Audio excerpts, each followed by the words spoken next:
जय हिंद। स्वागत करता हूं मैं आज आपका वापस से एक और से करंट अफेयर के बहुत ही इंपॉर्टेंट वीडियो में। इसमें हम आज करंट अफेयर की कई सारी खबरें को जानेंगे कि आज क्या क्या खबरों में इंपॉर्टेंट है, क्या क्या आज के न्यूज़ में इंपॉर्टेंट है। बहुत सारी इंपॉर्टेंट खबरें हैं और बहुत सारे हर GS paper 1, GS paper 2, GS paper 3, मतलब ऐसा कोई जीएस का पेपर नहीं है जो आज छूट जाएगा। मतलब एक एक जीएस पेपर से आज का जो पेपर है वो इम्पोर्टेंट होने वाला है।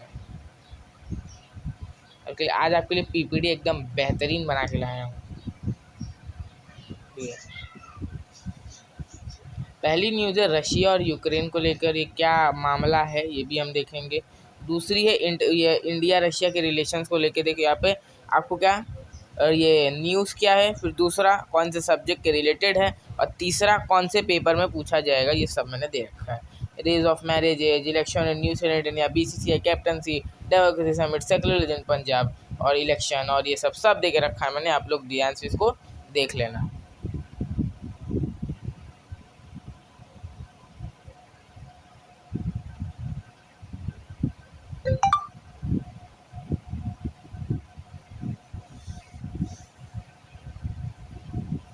तो पहली खबर में हम बात कर रहे थे इंडिया और रशिया के रिलेशंस की। तो ये रहा इंडिया, ये रहा रशिया। तो हम देखेंगे इंडिया और रशिया के रिलेशंस के बारे में। आप देखोगे कि इंडिया रशिया के रिलेशंस में आपको क्या, जब बांग्लादेश बन रहा था रशिया ने तभी भी हमारी 1971 में मदद की थी। मतलब रशिया ने हमारी कई बार मदद की है।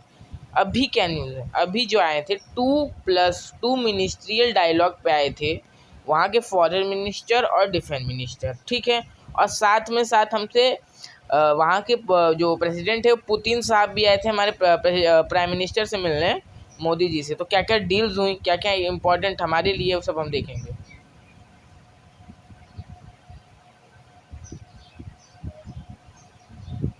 देखो ये मोदी जी हैं, बिल्कुल ये है पुतिन साहब और ये है मोदी जी। इन दोनों के बीच हुई है मीटिंग। अब वो हमको देखना है कि क्या क्या मीटिंग में साबित हुआ है।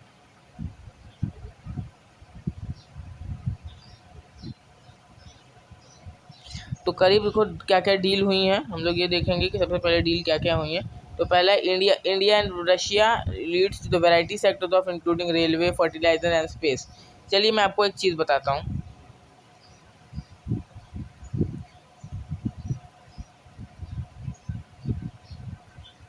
ये यहाँ पे आपको मैं बता रहा हूँ, देखो ये आपको ये जगह दिख रही होगी, ये जगह,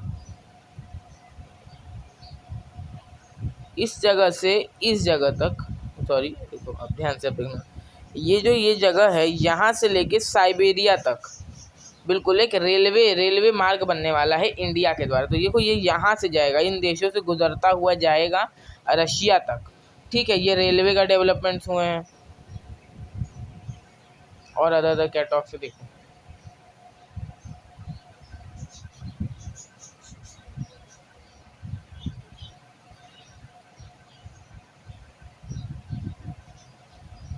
और अदर क्या है, इंटर को कॉपरेशन, क्या बोलते हैं इसको, protocol of consultation between the ministry of foreign affairs and Russia है। क्योंकि इसमें हम कई सारे मिलिट्री, कई सारे फर्टाइल इश्यूज़ और न्यूक्लियर पे, रेलवेज पे काम करने वाले हैं, स्पेस मिशंस पे इसरो के साथ काम करने वाले हैं। चलो मैं आपको एक कंक्लूजन बताता हूँ। इसमें सबसे इम्पोर्टेंट जो आपको याद रखना है, कुछ याद है, 6 घंटे की यात्रा पे आए थे, ये याद रखना है बस। 6 घंटे की यात्रा पे आए थे। इस पर एडिटोरियल है, मैं इसको एक दिन आपको ज़रूर उसका डिस्कस करवाऊंगा। सेकंड चीज़ जो इसमें इम्पोर्टेंट, इसमें AK-203 राइफल की डील हुई है। AK-203, आपने AK-47 जरूर सुना होगा, वो उसी प्रकार का, उससे अपडेटेड, उससे ज़्यादा पावरफुल राइफल अब हमारे साथ डील हुई है रशिया की। किसकी? AK-203 की। लेकिन हमको थोड़ा बच के रहना पड़ेगा, कई सारी डील्स में हमने साइन नहीं किया है, क्योंकि इसके कारण थे कि रशिया जो अमेरिका यहाँ पे सेक्शंस काट सा भी लगा सकता है। लेकिन वो लगाएगा नहीं, क्योंकि भाई सब पे लगा देगा तो उसकी बेइज्जती नहीं हो जाए, मतलब उसके साथ रहेगा कौन। और इस समय अमेरिका की इज्जत भी नहीं चल रही दुनिया में।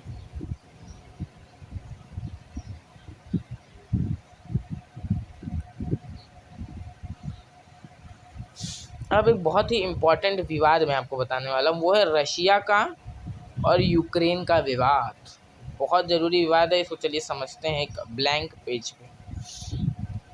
देखिए, जब भी वर्ल्ड वॉर 2 जब ख़त्म हुआ, वर्ल्ड वॉर 2 जब ख़त्म हुआ, तब आपको पता होगा कि जो वर्ल्ड में यूनिपोलैरिटी थी, उस किसकी थी? इंग्लैंड की थी। क्यों? उसने कितने सारे कॉलोनीज़ बना के रखे थे, लेकिन फिर वर्ल्ड में आई बायोपोलैरिटी। बायोपोलैरिटी का मतलब होता है जब दो देश वर्ल्ड में पावर में हो, और वो दो देश में से थे, एक देश था यूएस और एक देश था यूएसएसआर। यूएसएसआर, ये दो देश थे उस समय पावर में, और दोनों के बीच जो युद्ध था, दोनों के बीच जो युद्ध था वो था एक मसले को लेके, वो था फिलॉसफी को लेके। और इनकी फिलॉसफी थी कैपिटलिज्म की, और इनकी थी कम्युनिज्म की। कम्युनिज्म मतलब साम्यवाद। देखो, अब दोनों का उसमें आपको मैं डिफरेंस मतलब, कैपिटलिज्म मतलब क्या होता है? प्रॉफिट मेकिंग होती है ये, ठीक है। एक एग्जांपल मैं आपको देता हूँ। एक बस है, कभी इसको हम डिस्कस करेंगे एकदम डीपली में। एक बस है, आपने खरीदी, वो आपके ऊपर है, आप जो करो। उसमें कैपिटल है, प्राइवेट ओनरशिप ज़्यादा रहती है, उसमें जो सरकार का इंटरफेरेंस रहता है वो कम रहता है। और कम्युनिज्म में सरकार का इंटरफेरेंस ज़्यादा रहता है। आपकी बस है, आपको उसको सरकारी ही रखनी पड़ेगी, आपने खरीदी चाहे आपने उसके लिए कुछ भी किया हो, ठीक है। लेकिन ये रशिया और यूक्रेन का विवाद आता कहाँ से? मैं आपको बताता हूँ। ये जो मैंने वर्ड यूज़ किया यूएसएसआर, एक समय जो रशिया है वो यूएसएसआर था, और उसका पूरा एकदम छत्र राज था।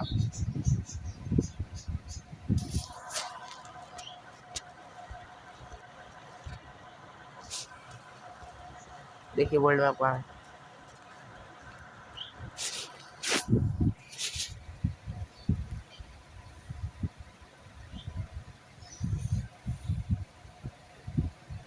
उसका छत्र राज था। देखिए इतना बड़ा था एक समय, सॉरी बहुत ज़्यादा बड़ा बना दिया। ये देखिए, ये जगह देख रहे हैं, कजाकिस्तान से लेके ये जगह से यहाँ से, और क्योंकि ये एक ऐसा देश है जो अपना जो पाव है इसने यूरोप में भी थोड़ा फंसा के रखा है, ठीक है। जिस एरिया को, इस जो एशिया वाला एरिया है, इसको हम बोलते हैं साइबेरिया। इसको मतलब यूरोपियन रशियन। यहाँ की कैपिटल यूरोप में है, जिसका नाम है मॉस्को, ठीक है। रशिया की कैपिटल याद कर लो, मॉस्को। याद है, एक एग्जाम में क्वेश्चन पूछ सकते हैं। अब रशिया यूक्रेन का विवाद क्या है? रशिया जो ये यूएसएसआर था, जैसे मैंने आपको एक पिछले स्लाइड में, ब्लैंक स्लाइड में बताया, तो जो रशिया था वो एक समय यूएसएसआर था, और उसमें यूक्रेन जैसा देश जो है,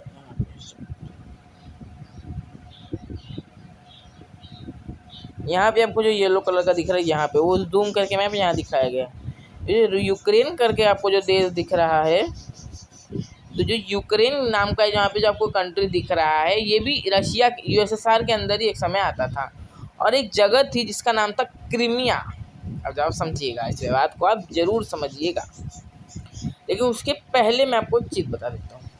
जब इन दोनों के बीच जब युद्ध चल रहा था, तब इन्होंने कहा कि हमारे साथ कौन रहेगा। तो कई सारे देश शायद इन्होंने अपना एक संगठन बना लिया, जिसको बोलते हैं हम NATO, North Atlantic Treaty Organisation, ठीक है। और इस सदस्य का मतलब जो था कि हाँ, अमेरिका के ऊपर या नाटो में से किसी भी देश के ऊपर जो भी हमला करेगा, उसके ऊपर जितने देश है सब टूट पड़ेंगे। पहले इसको 12 लोग, 12 लोग, फिर आते आते इस समय 30 लोग नाटो के मेंबर्स हैं, ठीक है। इस समय जब 30 नंबर मेंबर्स हैं, मतलब अगर अमेरिका पे, मतलब नाटो मेंबर पे कोई भी हमला करेगा तो उसके 30 देश उसके ऊपर हमला करेंगे। नाटो का साफ साफ सा मतलब ये है। अब रशिया क्या डर रहा है कि यूक्रेन जो है वो नाटो मेंबर ना बन जाए। अब क्यों नाटो मेंबर ना बन जाए इसको समझिएगा। अब आप समझोगे इस विवाद को। अब जाइए देखिए, इस स्लाइड को देखिए। रशिया ये है, और इसी से बॉर्डर चिपकाते हुए बना है यूक्रेन। और 2015 में इसने यूक्रेन की एक जगह पे कब्जा कर लिया, 14%। और वो जगह थी ये जो आपको देख रहे हैं ना, रशिया का एक आदमी खड़ा है यहाँ पे, रशिया का फ्लैग डाल के। ये जगह ये थी क्रीमिया, और ये थी यूक्रेन की जगह में। और इस पे बिल्कुल आप सही सोच रहे हैं, कब्जा कर लिया रशिया ने। और आज क्या स्थिति हो गई है, आज जैसे आप यहाँ पे देख पा रहे हो इस मैप में, यहाँ पे सैन्य लगा के खड़ी है रशिया, और कभी भी यूक्रेन पे हमला हो सकता है। और इसने मना किया है रशिया यूएस से कि इसको कहीं नाटो मेंबर ना बना लेना, क्योंकि यहाँ पे अगर नाटो मेंबर ये बन जाएगा तो दिक्कत भैया हमको हो जाएगी, क्योंकि 30 देश इस पर भी हमला करेंगे। तो आप जस्ट सोचिए। तो अब आप मैं आपको बताता हूँ, अगर ये नाटो मेंबर बन गया तब क्या होगा भैया। एक और बात है ना, जब भी नाटो मेंबर बन गया तब क्या होगा, तब समझो क्या होगा, तब होगा वर्ल्ड वॉर 3। क्योंकि अगर 30 देश साथ में लड़ेंगे, देखो 30 देश यहाँ साथ में लड़ेंगे, ठीक है, रशिया भी अपने चाहने वालों को बुलाएगा, रशिया भी अपने चाहने वालों को बुलाएगा, और यहाँ पे हो सकता है वर्ल्ड वॉर 2, वर्ल्ड वॉर 3। तो ये बड़ा खतरनाक है ये। लेकिन ये बात यह है कि अगर ये नाटो मेंबर नहीं बनेगा, यूक्रेन नहीं बनेगा, तो इस पे जो है रशिया कब्जा कर लेगा, क्योंकि उसके इरादे कुछ ऐसे ही लग रहे हैं। क्योंकि अब रशिया चाहता है कि वो वापस से यूएसएसआर बनाए, क्योंकि जब यूएसएसआर का विघटन 1991 में हो गया था, क्योंकि इसकी इकोनॉमी लूज थी, पावर कम थी उसके पास, अब पावर उसके पास वापस बढ़ते जा रही है, तो वो सोच रहा है कि अब सोचो चलो अब हम अपने यूएसएसआर को वापस से बनाते हैं। बिल्कुल बहुत बड़ा था, कजाकिस्तान, तुर्कमेनिस्तान, 15 देशों में टूट के बटा, ऐसा बढ़ गया। चलिए देखते हैं अभी वर्ल्ड पॉलिटिक्स में क्या चल रहा है। अब है तीसरी न्यूज़, ये है इंडियन इकोनॉमी से लेके, और ये है why the repo rate become same unchanged. जो रेपो रेट बदल नहीं रहा है, इसमें monetary policy committee of reserve bank की इसने क्या कहा है, चलिए इसको देखते हैं। इसको देखेंगे हम अगले स्लाइड में।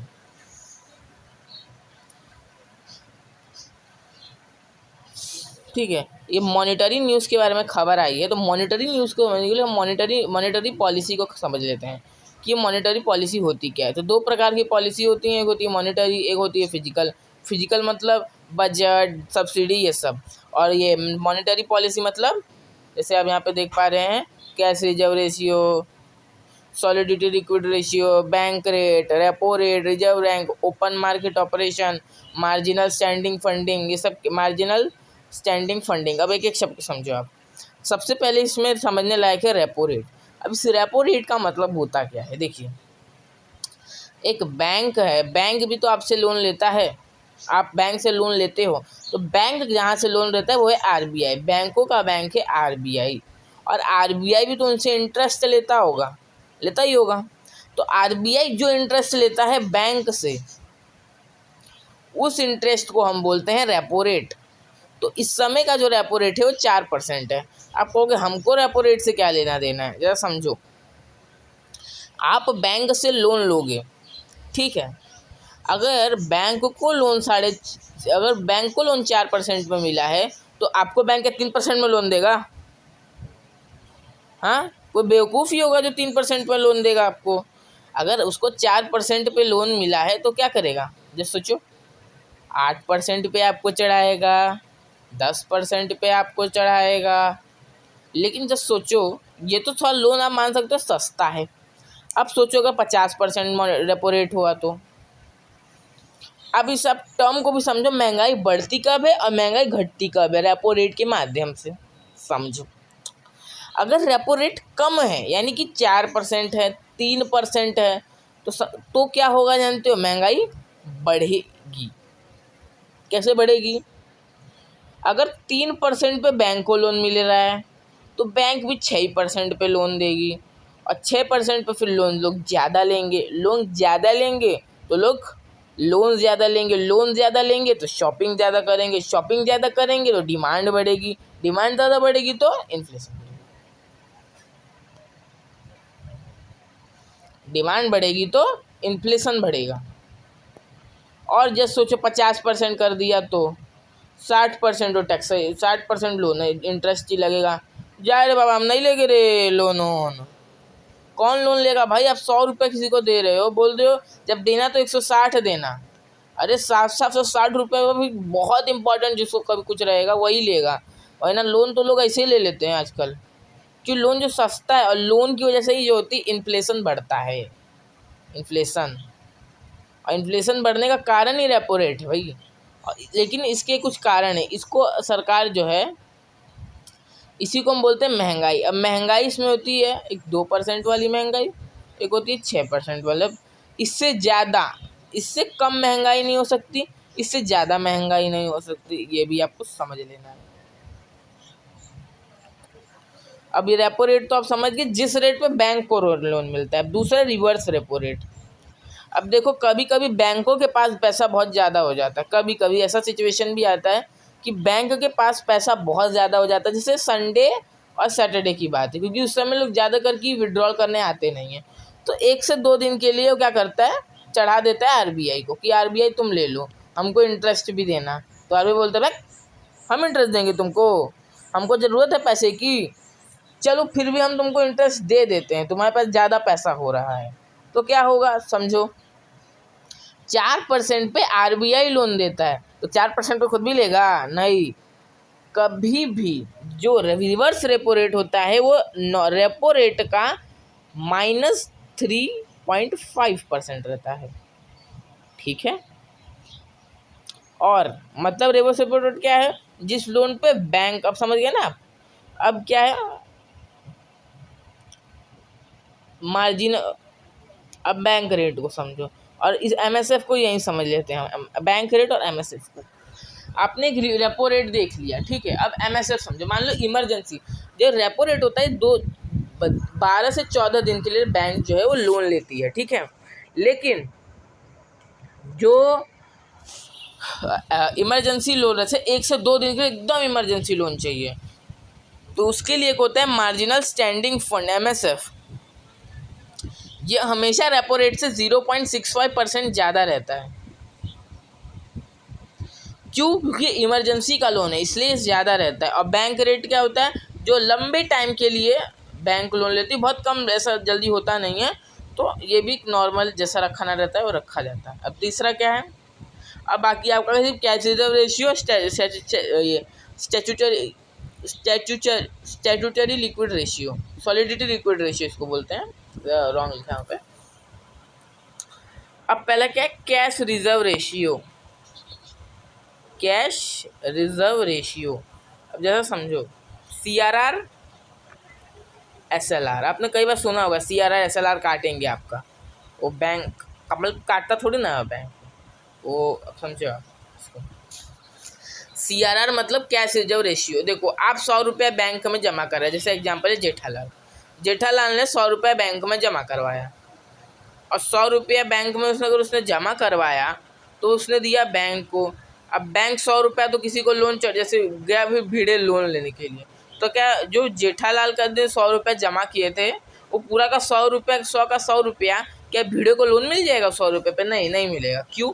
क्योंकि उसमें एक लगता है बैंक, आरबीआई बोलता है तुम कब भाग जाओगे नीरव मोदी जैसा नहीं पता है, एक काम करो तुम 3 से 3.5% ना अपने पास ही रखो, यानी कि 100 रुपये का 4 रुपया मान लो,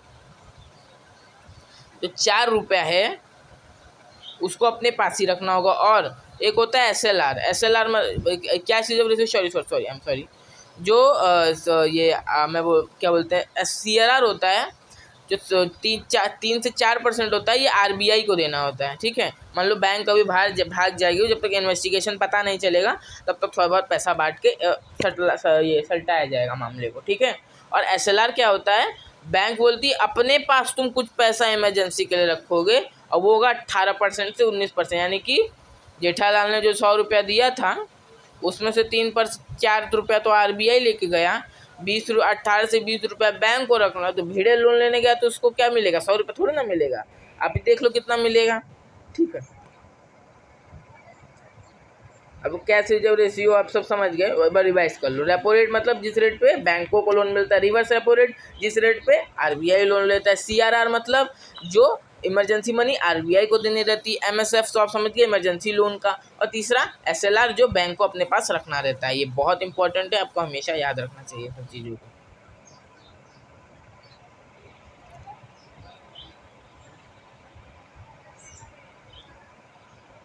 हाल ही में महिलाओं की उम्र जो है वो 18 ईयर्स से 21 ईयर्स कर दी गई है, मैरिज एज को, ठीक है। मैरिज एज मतलब एक मिनिमम मैरिज एज जो है वो रिक्वायर होनी चाहिए, क्योंकि पहले जो थी चाइल्ड मैरिज बहुत हुआ करती थी, ठीक है। तो जो चाइल्ड मैरिज प्रोहिबिशन एक्ट, तो इसमें क्रिटिसिज्म क्या हो रहा है ये सब हम देखते हैं। अब जो हिंदू कोड बिल है वो क्या बोलता है, हिंदू मैरिज एक्ट 1955 का है, वो क्या बोलता है, वो ये बोलता है कि जो 18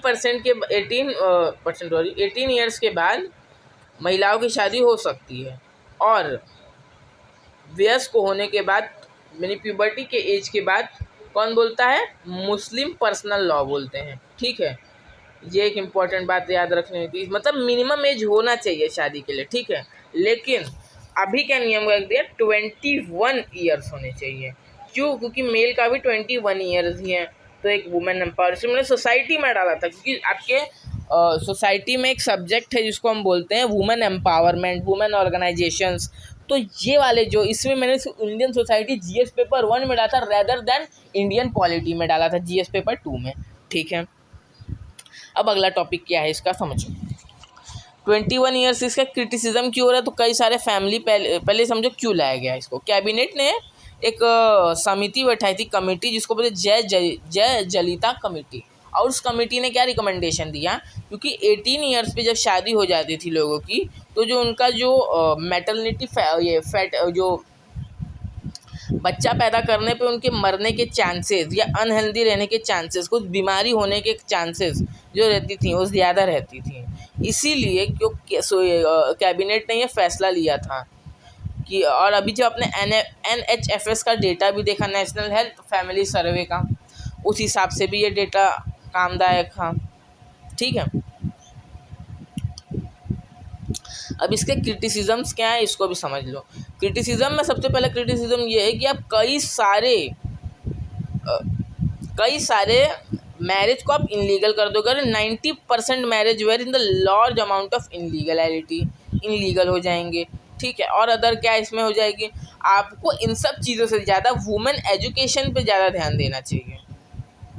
वुमेन एजुकेशन पे आपको सबसे ज़्यादा ध्यान देना चाहिए, ऐसा बात कहा जा रहा है जो अपोजिशन वाले हैं और जो इसका क्रिटिसिज्म कर रहे हैं, इसके क्रिटिसिज्म।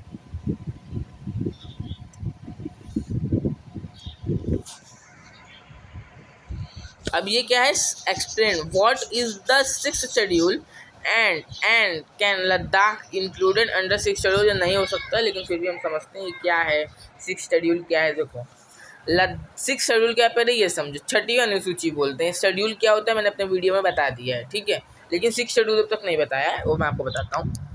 6ठी अनुसूची, इसमें क्या है, ट्राइबल्स को, क्योंकि ट्राइबल जो थे वो अपना गवर्नमेंट को ऊपर नहीं कर पाते थे, इसलिए उनको एक डिस्ट्रिक्ट काउंसिल बना के दी गई है 3 से 4 राज्यों से, मिजोरम में, मेघालय में, असम में और त्रिपुरा में। ये 4 राज्यों में, यानी कि ATMMM, इन 4 राज्यों में ऑटोनॉमस डिस्ट्रिक्ट काउंसिल होती है, ठीक है। उसमें क्या रहता है, ट्राइबल एरिया है वो अपने रीजनल गवर्नमेंट बनाते हैं, और उनको रीजनल गवर्नमेंट, रीजन में लेजिस्लेचर यानी खुद का कानून बनाने की भी शक्ति रहती है। मतलब एक खुद एक राज्य रहते हैं वो, एक स्टेट, इतनी पावर रहती है उनके पास, ठीक है। और लद्दाख ने भी अभी मांग क्यों हो रही है, क्योंकि लद्दाख में कुछ बुद्धिस्ट रहते हैं, यूनियन टेरिटरी है, आपको पता ही होगा ये बात। ये जो लद्दाख है, जो बुद्धिस्ट रहते हैं और कुछ मुस्लिम्स रहते हैं, और ये दोनों ट्राइबल्स हैं, इसलिए इनको 6th शेड्यूल में आप डाल नहीं सकते, आप 5th शेड्यूल में। लेकिन ये मांग कर रहे हैं क्योंकि इनको कुछ मिल नहीं रहा है, इनको इसलिए कुछ नहीं मिला है क्योंकि यूनियन टेरिटरी कश्मीर पे ही अभी लोगों का ध्यान जा रहा है इसके इनके ऊपर। क्योंकि कश्मीर में आज की न्यूज़ अगर आपने पढ़ी होगी तो डेलिमिनेशन की भी वहाँ पे बात हो रही है, यहाँ की कोई बात ही नहीं कर रहा है लद्दाख की। और दूसरी बात ये कि यहाँ पे ना कोई, और यहाँ पे जो रिप्रेजेंटेशन है पार्लियामेंट में वो भी सिर्फ एक MP का है। सोच सकते हैं कितनी मतलब बुरी बात है ये कि एक ऐसे एरिया का रिप्रेजेंटेशन इतना छोटा है, इसलिए बोल रहे हैं इनको 6th शेड्यूल में लेके जाना चाहिए। मेरे हिसाब से यहाँ पे अगर आप रिप्रेजेंटेटिव बना दो, यहाँ के रिप्रेजेंटेटिव ज़्यादा रखो, कम से कम 2 से 3 सीटें तो रखो इतने बड़े लार्ज एरिया के लिए, चलिए ठीक है। तो 6th शेड्यूल में तो अभी जा नहीं पाएंगे, क्योंकि जो 5th शेड्यूल में जो बहुत सारे एरिया फिर वो डिमांड करेंगे कि हमको 6th शेड्यूल में जाना है। तो अभी के लिए तो केंद्र सरकार के लिए मुश्किल है ये बात, केंद्र सरकार के लिए अभी तो ये मुश्किल बात लगती है। लेकिन अभी देखो आगे, क्योंकि यहाँ के खुद MP ने भी कहा है कि हमको सिक्स शेड्यूल चाहिए। कारण ये कि रिप्रेजेंटेटिव ज़्यादा नहीं है इनके, और सही बात है आप इतने लार्ज एरिया का इतने कम रिप्रेजेंटेटिव नहीं रख सकते रिप्रेजेंटेटिव। अब अगली न्यूज है, एक जगह चुनाव हुए हैं और सॉरी रेफरेंडम हुआ है। रेफरेंडम क्या क्या होता है हम देखेंगे। और वो जगह है न्यू सेलेडोनिया। ये एक फ्रांस की कॉलोनी है, मतलब फ्रांस का एरिया है जिसपे फ्रांस ने कब्जा कर रखा है। इस पर फ्रांस ने कब्जा बहुत पहले से कर रखा है। देखिए ये है फ्रांस बिल्कुल, और ये जगह पे है न्यू सेलेडोनिया। अब ये न्यू सेलेडोनिया क्यों है इसी जगह, सब यहाँ पे स्लाइड में एक टाइमलाइन है, इसी को बस लिखना। कई जगह बहुत डेटा दिया गया है, उसको मत लिखना। फर्स्ट ट्रांजेक्शन ये मतलब थोड़ा बहुत पहले कनक सिविल है, इसमें पहले कनक सिविल, यह एक कनाकीस का एरिया है। हमको ब्लाइंड स्लाइड देखो, इसकी सबसे पहले खोज की थी जेम्स कुक ने, एक ब्रिटिश ट्रैवलर थे, इन्होंने इसकी खोज की थी। और फिर नेपोलियन बोनापार्टा थर्ड ने इसको कब्जा कर लिया था और इसको एक जेल कॉलोनी बना दी थी, यानी कि अपने जो जेल में रहने वाले लोग थे उनको इनको वहाँ पे भेज दिया था। ये मेन था कनक ट्राइबल्स की जगह थी, लेकिन ये कनक ट्राइबल्स की जगह को उखाड़ फेंक के इन्होंने अपने जेल कॉलोनी इसको बना दी। और उसके बाद क्या हुआ, यहाँ पे अपने लोग बसा दिए। आज के ज़माने में इन्हीं के लोग ज़्यादा हो चुके हैं और वहाँ के लोकल यानी कि लोकल लोग कम हो गए हैं, ऐसा इस समय टाइम आ चुका है। और दूसरी बात क्या है, ये यहाँ पे रेफरेंडम का मैं बात करूँगा। रेफरेंडम में ये हुआ है कि 96% लोगों ने कहा है कि हमको आज़ादी नहीं चाहिए, 4% लोगों ने कहा है कि हमको आज़ादी चाहिए। कारण ये है कि जो आज़ादी की मांग कर रहे थे उन्होंने कहा कि भाई उन्होंने इस इलेक्शन को इस रेफरेंडम को बॉयकॉट कर दिया है। ठीक है, तो क्या है, फ्रांस जो है ऐसे कई सारे कॉलोनी पे कब्जा करके रखा है, तो ये भी छोड़ रहा है। ठीक है, छोड़ रहा है क्योंकि अब डेमोक्रेसी की इतनी मांग हो गई है, इतना दूर एरिया है, तो मतलब ये चाहता नहीं है, बट फिर भी इसको रेफरेंडम वहाँ पे करवाने पड़ रहे हैं। और सिंपल सी बात है, जब उसके लोग ज़्यादा हैं तो उसी की तरफ वोट करेंगे और वहाँ वो फ्रांस एरिया में चला ही जाएगा। जैसे आप यहाँ पे देख सकते हैं कनक 41% हो चुके हैं। देखो खुद की इनकी कम्युनिटीज़ माइनॉरिटीज़ हो गई, तो कितनी बड़ी बात है कि किसी की खुद की देश की जब कम्युनिटी माइनॉरिटी में आ जाए तो कितनी ये बड़ी बात है। यहाँ पे देखो अपराइजिंग्स भी हुए इंडिपेंडेंस के लिए। एंड देन रेफरेंडम यहाँ पे कितनी बार हुआ, चलो रेफरेंडम को देखते हैं। 2018 में एक बार हुआ था, इसमें 56% लोगों ने नो कहा था।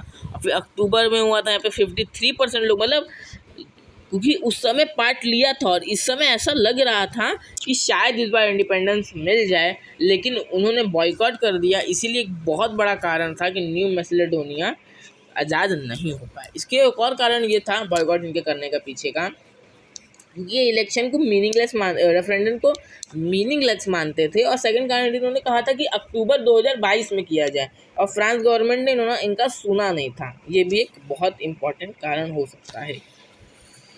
लेकिन मैं आपको एक चीज़ बताना चाहता हूँ ये अंग्रेज़ों के बारे में। देखो ये कैसा आज हमारा विश्व हो चुका है, ग्लोबलाइजेशन हो चुका है।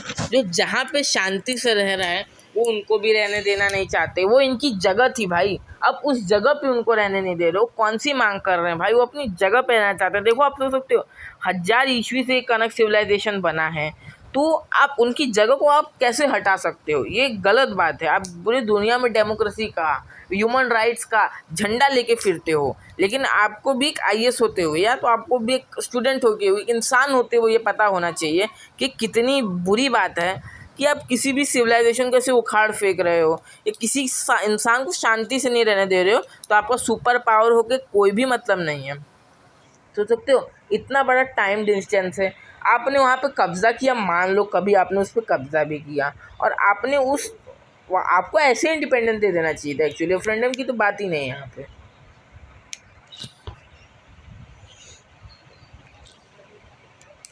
अगला टॉपिक एथिक्स से है, ये मेरा फेवरेट स्पोर्ट्स का टॉपिक है। अब क्या टॉपिक है, कंट्रोवर्सी को लेकर टॉपिक है। क्या हुआ है जरा सुनिएगा। विराट कोहली साहब जो हैं ये ODI के कैप्टन है, T20 के और टेस्ट तीनों के कैप्टन हैं। ठीक है, अब क्या हुआ, इन्होंने वर्ल्ड T20 के बाद कहा कि अब मैं T20 में कैप्टनसी करना नहीं चाहता हूँ। इन्होंने वहाँ से तो संन्यास ले लिया, लेकिन वो ओडीआई में कैप्टनसी करना चाहते थे। लेकिन अभी सडनली इंडिया साउथ अफ्रीका की जो सीरीज़ आने वाली है, इस पे ओडीआई का कैप्टन रोहित शर्मा को बना दिया गया, ठीक है। और टेस्ट का तो विराट कोहली, ठीक है। और बात ये यहाँ उठने लगी कि इनको बताया भी नहीं। और दूसरी बात यहाँ ये उठने लगी कि ये हो गया कि ओडीआई में यानी कि रोहित की कप्तानी में अब जो है वो कोहली नहीं खेलेंगे, अब जो है कोहली नहीं खेलेंगे। देखो ये गलत बात है, आप किसी भी कैप्टन को बिना बताए, जैसे विराट कोहली को बताया नहीं गया कि कैप्टन चेंज होने वाला है, कैप्टन चेंज होने वाला है, विराट कोहली को नहीं बताया और उनको सिर्फ खाली लास्ट में सिलेक्टर्स ने बताया जब सबको पता चला। तो ये थोड़ी सी बुरी बात है। तो आपके लिए एथिक्स का क्या क्वेश्चन है? आपके लिए एथिक्स का क्वेश्चन ये है कि किसी भी अगर स्पोर्ट्स अथॉरिटी पार्शियलिटी कर रही है सिलेक्शन में, तो क्या गवर्नमेंट को इसमें हस्तक्षेप करना यानी कि इंटरफेयर करना सही है या गलत? ठीक है, ये एथिक्स का आपके लिए प्रश्न है, बाकी ये इतना इम्पोर्टेंट नहीं है। अगला मुद्दा है सैक्रिलेज को भी, ये भी एथिक्स के रिलेटेड ही मुद्दा है। यूथ बीटन टू डेथ, क्या हुआ तो समझो। गोल्डन टेम्पल में, परसों की बात है, गोल्डन टेम्पल में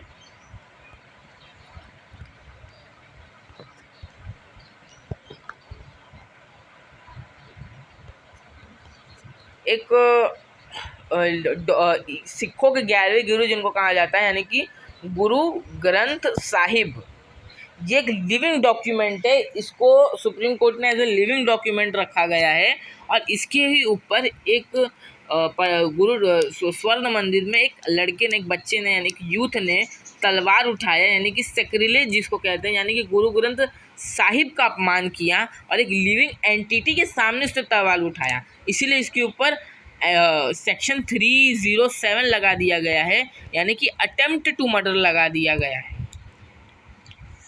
लेकिन क्या हुआ, इसको भीड़ ने मार दिया। ये गलत बात है, क्योंकि ये क्या है, मॉब लिंचिंग जिसको हम बोलते हैं।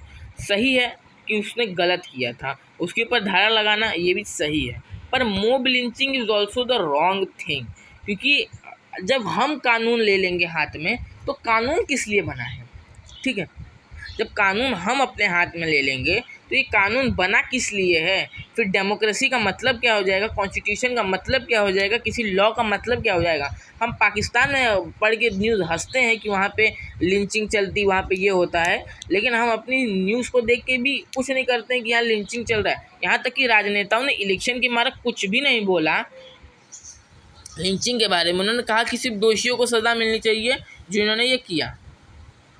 तो ये बुरी बात है। लिंचिंग पे भी हमको लिंचिंग नहीं करनी चाहिए, क्योंकि आप सीधा पुलिस के हाथ में दे दो ना, ये सेंसिटिव मुद्दा है, इस पर पुलिस जो करना है करेगी। लॉ बना गया है, कानून बनाए गए हैं, तो ये एथिक्स का मुद्दा था थोड़ा सा। अब ये लास्ट खबर है आज की, थोड़ा वीडियो बड़ा बन गया क्योंकि खबरें बहुत ज़्यादा थी। डेमोक्रेसी समिट के बारे में। डेमोक्रेसी समिट क्या है, ज़रा इसको समझिए आप। डेमोक्रेसी समिट का अर्थ होता है लोकतांत्रिक देशों की बैठक। डेमोक्रेसी क्या है, यानी कि जनता के द्वारा किया गया शासन। इसमें क्या किया था सरकार, ये जो बाइडन साहब हैं, आपको देख रहे हो टकले बाइडन साहब, बूढ़ा हुआ अमेरिका वाले, इन्होंने 110 देशों को बुलाया था डेमोक्रेसी की मीटिंग के लिए। इसमें इन्होंने चाइना को, रशिया को नहीं बुलाया था, ठीक है। और चाइना इन पर खफा हो गया है। इस पर बातचीत क्या हुई, कई सारी, इसमें ताइवान को बुलाया था, ये सबसे बड़ी बात है। अब इस पर जो कुछ मीम्स बने वो भी देखेंगे। तो कितने देशों को बुलाया था? 110 देशों। जैसे यहाँ पे आप देख सकते हैं, यहाँ पे आप देख रहे हैं, यहाँ पे कुछ यूरोप के देशों को, इंडिया को और पाकिस्तान को बुलाया था। पाकिस्तान चाइना का भक्त या भाई होते हुए कहा कि हम नहीं जाएंगे जब पाकिस्तान नहीं गया है, तो चाइना नहीं गया है। तो अब के समिट ऑफ डेमोक्रेसी के ऊपर एक ग्लोबल टाइम्स का मीम है, ये है क्या, देखो। ताइवान, कोई बताएगा कि ताइवान को बुलाया गया, और जब ताइवान का इशू मैंने कई बार अपने वीडियोस में बताया तो आप जानते ही होंगे। और दूसरी बात यहाँ पे क्या है, यहाँ पे हांगकांग को भी बुलाया गया था, और एंटी चाइना पॉलिटिशियन, तो कुछ मीम बनाया गया है डेमोक्रेसी समिट के बारे में। और एक और क्या है, अभी क्या कहा जाए, समिट फॉर डेमोक्रेसी। देखो भाई यूएस पर के खड़ा है, बाकी तो टूट जा रहा है, कोई आ नहीं, लेकिन अच्छा गया हमारे भारत ने भी कहा कि 2500 साल पुरानी हमारी लोकतंत्र है। और ये क्या है भाई, ताइवान जा रहा है और सब जा रहे हैं। और न्यू कोल्ड वॉर की भी यहाँ पे बात हो रही है। एक नया वीडियो आज आने वाला है न्यू कोल्ड वॉर की पर भी। तो चलिए विदाई लेता हूँ आपसे मैं, और ऐसे ही लाइक शेयर कमेंट सब्सक्राइब करते रहना, शेयर करते रहना वीडियो को। कई दिनों बाद वीडियो आया, मैं भी जानता हूँ करंट अफेयर का, लेकिन कोई टेक्निकल इश्यू के कारण नहीं आ रहा था। अब कल से डेली आएगा। ठीक है, चलिए बाय।